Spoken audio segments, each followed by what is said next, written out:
قرآن پاک نے ہمارا نبی پاک علیہ السلام کے ساتھ جو رشتہ بیان کیا ہے وہ رشتہ بڑا خوب ہے.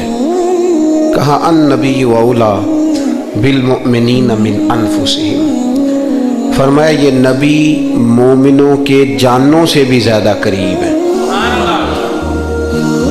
ہم بڑا عام لفظ بولتے ہیں کہ فلاں چیز میرے دل کے بڑی قریب ہے، میری سوچ کے بڑی. جو لوگ دل کے قریب ہوتے ہیں ان کے پاس اٹھنے بیٹھنے کو دل کرتا ہے. تو اللہ کریم نے قرآن پاک میں فرمایا کہ یہ پیغمبر صلی اللہ علیہ وسلم تمہاری جانوں سے بھی تمہارے قریب ہے.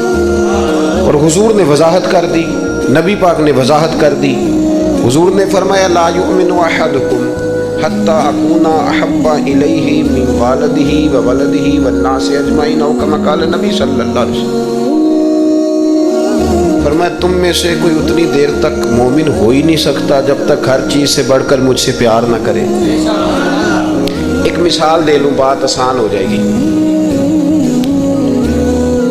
جس گھر کے اندر پیسہ بے شمار ہو، دولت بے شمار ہو، مکان ایک نہیں چار ہو، اور دنیا کی ساری آسانیاں گھر میں موجود ہوں، سارے دوست میری بات پہ توجہ کرنا، ہر شے ہو، بینک بیلنس بھی ٹھیک ٹھاک ہو، بچوں کا فیوچر سیف ہو، لیکن گھر کے اندر میاں بیوی کی صلح نہ ہو.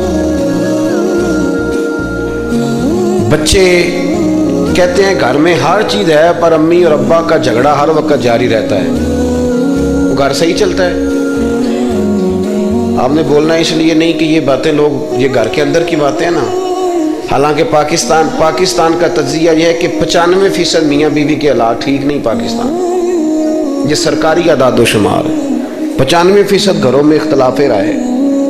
یہ بات ذہن میں بٹھا لیں کہ میاں بیوی کا اگر اتفاق نہیں نہ ہوتا تو وہ کہیں کہ گھر میں کوئی بھی خوشی رہے گی تو یہ ممکن ہی نہیں، یہ سوال ہی نہیں پیدا ہو. 6 بچے ہوتے ہیں اور شادی کو 24 سال گزر جاتے ہیں پھر بھی طلاق ہو جاتی ہے. اس لیے کہ میاں بیوی کے لیے سب سے ضروری چیز آپس کی محبت ہے. اور یار کیا خوبصورت انداز ہے میرے رسول پاک علیہ السلام کا. جتنی شاندار طبیعت حضور نے مولا علی شیر خدا کی تھی اتنی کوئی کر سکتا ہے؟ اور جتنی اعلیٰ ترین تربیت اور حسن سیدہ فاطمہ کو اللہ نے دیا کسی اور کو مل سکتا ہے؟ لیکن میرے نبی پاک علیہ السلام نے ان کی شادی کے بعد ان کو اکٹھے بٹھا کے ان کے سر آپس میں جوڑ کے ہاتھ اٹھا کے دعا کی تھی کہ اے اللہ ان کے درمیان محبت پیدا فرما دے. میاں بیوی کے درمیان جو سب سے اہم چیز ہے وہ محبت ہے. بچے کہتے ہیں ہم کدھر جائیں، ابا کی سنیں کہ اماں کی سنیں؟ اور اکثر گھروں میں بچوں کی تربیت رک جاتی ہے اس لیے کہ میاں بیوی کا سلوک نہیں ہوتا، تباہی اتر جاتی. گھر کے اندر ہر شے ہے پر ان کا پیار نہیں. پتہ یہ چلا کہ گھر میں محبت نہ ہو تو گھر نہیں چلتا. اگر محبت کے بغیر ایک گھر نہیں چل سکتا تو محبت مصطفیٰ کے بغیر دین کیسے چلے گا؟ گھر نہیں چلتا میرے بھائی، ٹوٹ جاتا ہے، بکھر جاتا ہے. سارا کچھ ہونے کے باوجود میں نے مردوں کو روتے ہوئے دیکھا ہے، عورتیں تو روتی ہیں، میں نے مردوں کو روتے ہوئے دیکھا ہے کہ کیا کروں 4 بچے ہیں پر اس کو نہیں سمجھ آتی، وہ پاگل ہے، مہربانی کریں وہ سیانی ہو جائے. میں بچوں کے لیے پریشان ہوں، کدھر کیا کروں؟ یعنی عورت اگر وفادار اور پیار کرنے والی نہ ہو تو مرد کو آنسو نکل آتے ہیں کہ یہ سیانی ہوتی تو میرا گھر بن جاتا. او بھائیو پیار بڑا ہی ضروری ہے، یہ محبت بڑی ضروری ہے، اس کے بغیر نہیں نظام چلتا. محبت ہو جاتی ہے نا. چلیں ایک واقعہ سناتا ہوں آپ کو، بات زیادہ مضبوط ہو جائے گی. داتا گنج بخش علی حجویری داتا صاحب نے لکھا ہے، یہ آج کل کا جو جدید نوجوان طبقہ ہے وہ ذرا بات جلدی سمجھ جائے گا. داتا صاحب رحمۃ اللہ لکھا، حضرت عبداللہ بن مبارک رحمۃ اللہ علیہ سے کسی نے کہا کہ آپ بڑے زبردست محدث ہیں اور اتنی وارفتگی والے صوفی کم ملتے ہیں جتنے آپ ہیں، وجہ کیا ہے؟ تو حضرت عبداللہ بن مبارک فرمانے لگے مجھے نہ توبہ کرنے سے پہلے ایک عورت سے عشق ہو گیا تھا، عورت سے. بڑی توجہ سے بات سمجھنا. آپ فرماتے ہیں میرا گھرانہ نمازی تھا. یہ داتا صاحب نے لکھا ہے کشف الماجوب میں. حضرت عبداللہ بن مبارک فرماتے ہیں کہ جس عورت سے مجھے عشق ہو گیا نا اس کے محلے میں جا کے میں عشاء کی نماز پڑھتا تھا. اور پھر ساری رات میں اس کے گھر کے گرد رہتا تھا. وہ آدھی رات کو تھوڑی دیر کے لیے چھت پہ آتی تھی, 2-1 باتیں ہوتی تھیں, میں لوٹ آتا تھا. فرماتے ایک رات میں نے عشاء کی نماز اس کے محلے میں جا کے پڑھی. قاری صاحب نے نا کچھ آیات لمبی پڑھا دی تو مجھے غصہ آیا. کہہ دیتے نا لوگ مولوی انہوں نے کام کو نہیں سانو تے اور بھی ہیں. تو کہتے ہیں کہ نماز لمبی پڑھا دی تو مجھے غصہ آیا کہ جلدی پڑھاؤ. فرماتے ہیں نماز وہاں پڑھی, سخت سردی تھی, رات لمبی تھی. میں اس کے گھر کے گرد جا کے نا تو منڈلانے لگا کیونکہ مجھے اس سے محبت تھی. فرماتے ہیں کہ 1 گھنٹہ 2 گھنٹے 4 گھنٹے 5 گھنٹے حتیٰ کہ سحری کا وقت ہو گیا, پاؤں پھوٹنے لگی. تو وہ نا بھاگتی بھاگتی چھت پہ آئی اور کہنے لگی کہ گھر میں رش بڑا ہے, مہمان زیادہ ہیں, آج بات نہیں ہو سکے گی. کہتے یہ لفظ کہتے وہ نیچے اتر گئی. جب میں وہاں سے واپس نکلا تو فجر کی اذان شروع ہو گئی. یوں سمجھ لیں کہ 13 گھنٹے 14 گھنٹے بیت گئے. حضرت عبداللہ بن مبارک فرماتے ہیں اچانک نہ میں نے اپنے دل پہ توجہ کی. ساری رات وہ آئی نہیں تھی پر مجھے اس پہ غصہ بھی کوئی نہیں آیا, مجھے وہ بری بھی نہیں لگی. ساری رات اس نے کھڑا رکھا لیکن میرے دل سے اتری بھی نہیں. کوئی نہیں سمجھ آئی آپ کو میری بات؟ فرماتے ہیں کہ پھر میں نے اپنے دل پہ توجہ کی تو مجھے سمجھ آئی کہ مجھے اس سے کھرا پیار ہے, سچا پیار ہے. یعنی اس نے آدھا جملہ کہا کہ میں مجبور ہوں, تو میں نے اس سے مزید نہ قسم اٹھوائی نہ گواہ مانگے. میں اس کی وہ مجبوری بھی فوراً ہی مان گیا. تو جناب عبداللہ بن مبارک فرماتے ہیں کہ جب میں نے وضو کر کے مسجد میں جا کے 2 سنتیں پڑھی نا تو میرے اندر سے آواز آئی, عبداللہ اگر ایک بیوی کے لیے تو ساری رات کھڑا رہ سکتا ہے اور اس کی سخت بات سخت انتظار بھی تجھے غصہ نہیں دلاتا, اگر عورت کے عشق میں سارا کچھ ہو سکتا ہے تو رب رسول کے عشق میں بھی ہو سکتا ہے. پھر ان کی بتائی ہوئی تراویحاں تجھے غصہ نہیں دلائیں گی, پھر ان کا کہا ہوا روزہ تجھے غصہ, پھر تو یہ نہیں کہے گا کہ بڑا مشکل کام ہے جی گرمیاں دے روزے نے. پھر تیری زبان سے کوئی لفظ اس لیے کہ محبوب پر غصہ. کسی اردو کے شاعر نے کہا تھا کہ اس نے کہا تھا عشق ایک ڈھونگ ہے, تو میں نے کہا تجھے عشق ہو خدا کرے, پھر کوئی تجھے اس سے جدا کرے, پھر تو اسے تسبیحوں پہ پڑھا کرے, پھر تو گلی گلی پھرا کرے, پھر تو اسی کا نام جپا کرے, پھر میں کہوں کہ عشق ایک ڈھونگ ہے اور تو نہیں کہا کرے.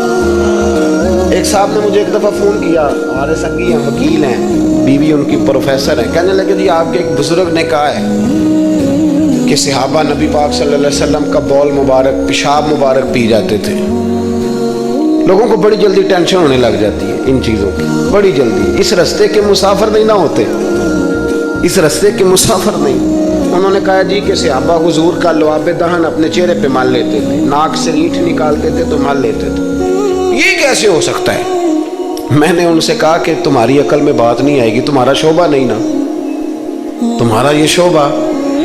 کہنے لگے آپ سمجھا دیں. تو میں نے کہا بھائی سنو, آپ کی بیوی امیر خاندان سے ہے, ہماری بچیاں جو پڑھی لکھی ہوتی ہیں نا امیر خاندان سے ہوتی ہیں, یہ جب کسی کے گھر جاتی ہیں نا تو ان کا بچہ پیشاب کر دے تو انہیں بڑی بدبو آتی ہے, اور اگر وہ کہہ کر دے تو یہ بھی کہہ کرنے لگ جاتی ہیں. ہوتا ہے کہ نہیں ہوتا؟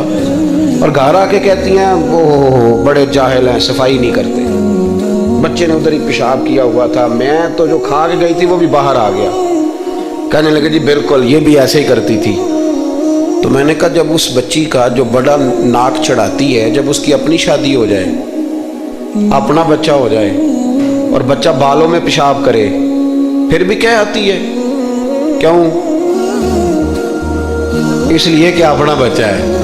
اور میں نے کہا میاں فرق اتنا ہے کہ صحابہ کا اپنا نبی تھا. یہ جب محبت ہو جاتی ہے نا تو پھر گھن نہیں آتی پھر کوئی. اور پھر مصطفیٰ کریم کا بول مبارک تو اللہ نے ویسے ہی پاک فرمایا ہے. تو میں نے کہا یہ باتیں اتنی دیر ہوتی ہیں جتنی دیر تک بچہ غیر کا ہوتا ہے. جب بچہ اپنا ہوتا ہے تو پھر یہ گفتگو. جب تک بچہ غیر کا تھا, آواز کم کریں گی تھوڑی, جب تک بچہ غیر کا تھا اس وقت تک کہہ بھی آ رہی تھی, بدبو بھی آ رہی تھی, گھن بھی آ رہی تھی. اور پھر بچے نے الٹی کر دی، اماں کے کپڑوں پہ کر دی، اس کے گود میں کر دی، لیکن پھر اماں کو کوئی تکلیف کیوں؟ اب کیا ہوا ہے؟ اب اس سے پیار ہو گیا، اب اس سے محبت ہو گئی۔ پھر بڑے بڑے سردار، یہ بخاری مسلم ہے، عروہ بن مسعود ثقفی ابھی غیر مسلم تھے، جب حدیبیہ کے مقام پہ آئے تو واپس جا کے انہوں نے پیغام مسلمانوں کو نہیں دیا، عالم کفر کو دیا، عالم کفر کو جا کے کہنے لگے کافروں مسلمانوں سے کبھی جنگ نہ کرنا۔ کیوں؟ کہنے لگے میں حدیبیہ میں دیکھ کے آیا ہوں، اور میں کوئی بیوقوف آدمی نہیں، نادان نہیں کہ دیکھ کے آیا ہوں تو مطمئن ہو گیا ہوں، میں نے بڑے بڑے بادشاہ دیکھے ہوئے، میں سفیر ہوں، میں نے دنیا دیکھی ہے، لیکن جو تعظیم مصطفیٰ کریم کے غلام ان کی کرتے ہیں وہ میں نے کسی کو کرتے نہیں دیکھا، وہ میں نے نہیں دیکھا۔ کہا کیا دیکھ آئے ہو؟ ہمارے ہاں تو میلاد کے جھنڈے اٹھانے والے بھی غریب لوگ رہ گئے، ناراض تو نہیں ہو گئے آپ حضرات؟ جلسے میں آنے والے بھی غریب لوگ، جلسہ کرانے والے بھی غریب لوگ، تگڑے لوگ بھی جلسہ کراتے ہیں پر کسی ایم این اے کا، وہ بھی جھنڈا لگاتے ہیں پجاروں پر کسی سیاسی جماعت کا، اپنے اپنے نصیب ہے نا۔ ساری زندگی جھوٹوں کے نعرے مارتے ہیں، سچے رسول کا نعرہ اللہ نے ہمیں عطا فرمایا ہے۔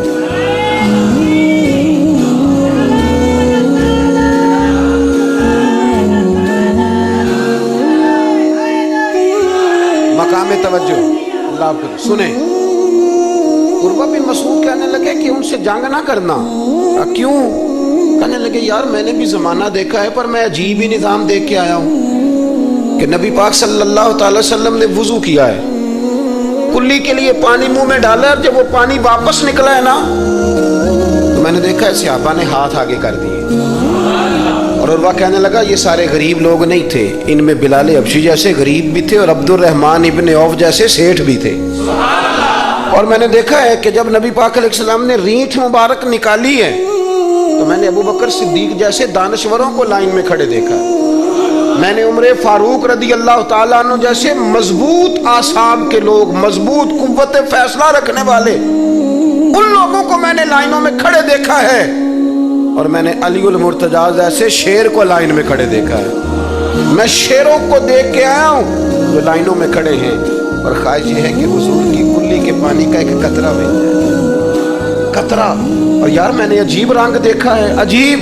آج تو میری جماعت کا یہ حال ہوا ہے کہ جعلی پیروں پہ تنقید کرتے کرتے لوگوں نے اصلیوں کا ادب بھی چھوڑ دیا ہے۔ اب تو یہ حال ہوا ہے کہ یہاں درد والی سوز والی مجالس میں بھی یوں لگتا ہے محفل نہیں میلہ ہے۔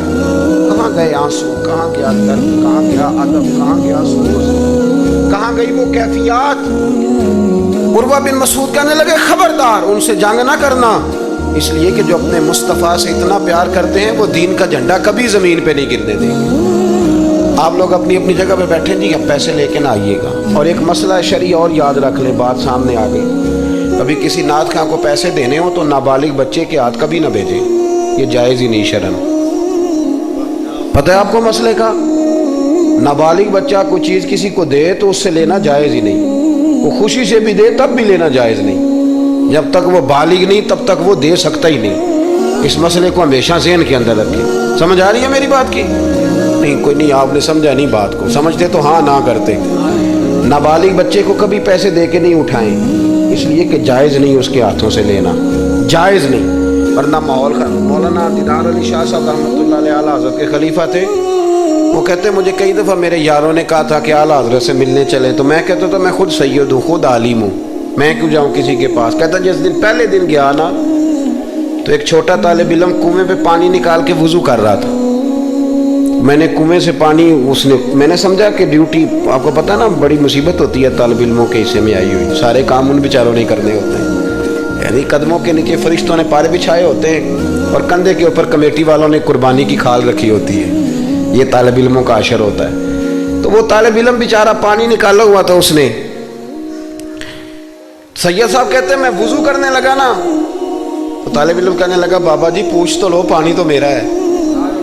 میں نے سمجھا کہ شاید خدمت پہ معمور ہے، نمازیوں کو وضو کر، اس نے کہا پانی تو میرا ہے، تو میں نے کہا چل بیٹے تو اجازت ہی دے دے میں وضو کر لوں، تو کہنے لگا آپ کو مسئلے کا پتہ ہونا چاہیے، میں نابالغ ہوں، اپنی مرضی سے بھی چیز کسی کو نہیں دے سکتا۔ سید صاحب کہتے ہیں میں نے اللہ اکبر کہا اور میں نے کہا دیدار علی شاہ تو بڑا عالم ہے